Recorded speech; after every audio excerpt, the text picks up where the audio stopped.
Madam, एक अंतर्राष्ट्रीय Chinese gang जिस तरीके से मैं पढ़ रहा हूँ प्रेस नोट में, ये किस तरीके से काम करती है? क्योंकि इस समय सबसे ज़्यादा चुनौती जो है वो साइबर जो क्राइम है, क्रिमिनल उसको पकड़ने की है।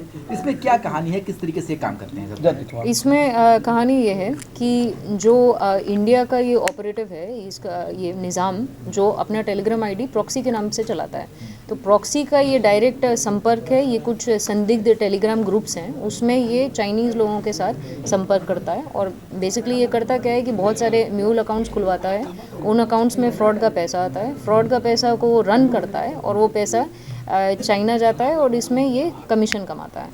यानी कि मनी ट्रांसफर का पूरा मामला है, इलीगल तरीके से। नहीं, सिर्फ मनी ट्रांसफ़र का नहीं है, मतलब मनी ट्रांसफ़र तो है ही, बट उसमें ये एक और लेयर कॉम्प्लेक्सिटी आ जाती है कि इसमें अलग अलग प्रकार के फ्रॉड होते हैं। इसमें ये पैसा गेमिंग में भी जाता है, हवाला नेटवर्क का भी पार्ट बनता है, तो ये एक तरीके से अलग अलग नेटवर्क्स में ये पैसा जा रहा है। और ये अल्टीमेटली ये है पूरा फ्रॉड का पैसा, जो जैसे कि इस केस में हमने देखा है कि डिजिटल अरेस्ट का मैटर था, जिसमें एक रिटायर्ड नेवी पर्सनल थे।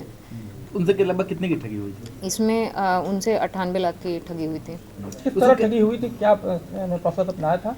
प्रोसेस ये था कि इसमें वो बोले थे कि हम ट्राई से बोल रहे हैं, telecom regulatory authority of India से, आपके पास एक सस्पिशियस पैकेज आ गया है। वो नेवी के पर्सनल थे, वो अखबार रेगुलरली पढ़ते नहीं थे, वो घबरा गए। तो इस चक्कर में उन्होंने अपना पैसा जिस खाते में उन्होंने बोला था कि आप इन खातों में पैसा ट्रांसफ़र कर दिया, उन्होंने ट्रांसफ़र कर दिया। अब जैसे ही ये पैसा ट्रांसफ़र हुआ उन खातों में, तो तुरंत उनका पैसों का वितरण होने लगा, छोटे छोटे अमाउंट्स में अलग अलग गेमिंग प्लेटफॉर्म पे होने लगा।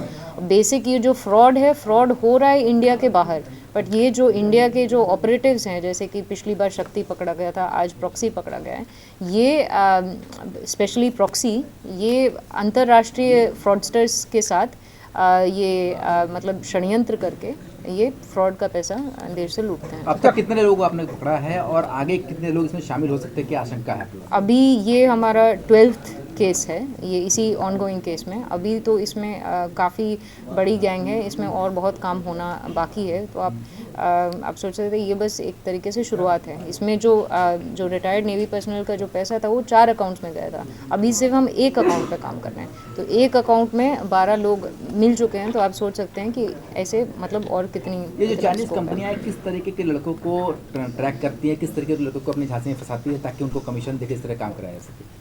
अब इसमें अब एक तरीके से तो ये है कि कुछ जो नीचे लेवल के प्लेयर्स हैं, जो इंडियंस हैं, वही पहले से ही टारगेट करके रखते हैं विक्टिम को।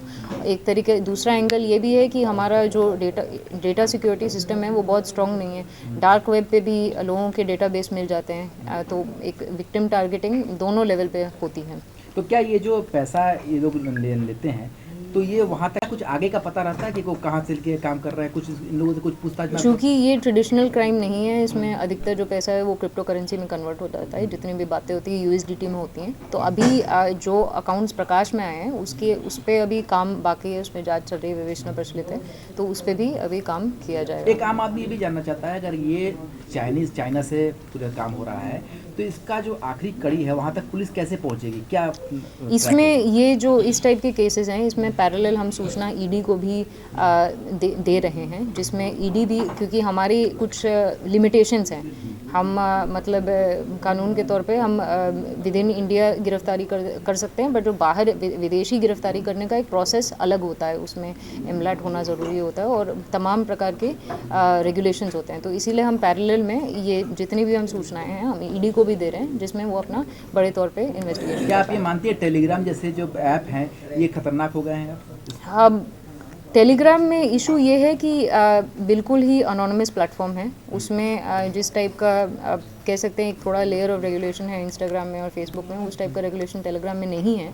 तो वो एक तरीके से क्रिमिनल्स के लिए एडवांटेजेस हो गया।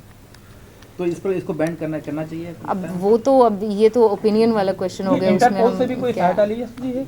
इंटरपोल से अभी फिलहाल तो अभी इंटरपोल से सहायता नहीं ली उस स्टेज अभी, क्योंकि अभी बस गिरफ्तारी हमने की है। अब जो डेटा आया है उस पर जांच करना बाकी है, तो फिर आगे की स्टेजेस पे देखा जाएगा कि इसमें क्या सहायता ली। बरामद भी हुआ? इसमें अभी फिलहाल इसके 2 फ़ोन बरामद हुए हैं।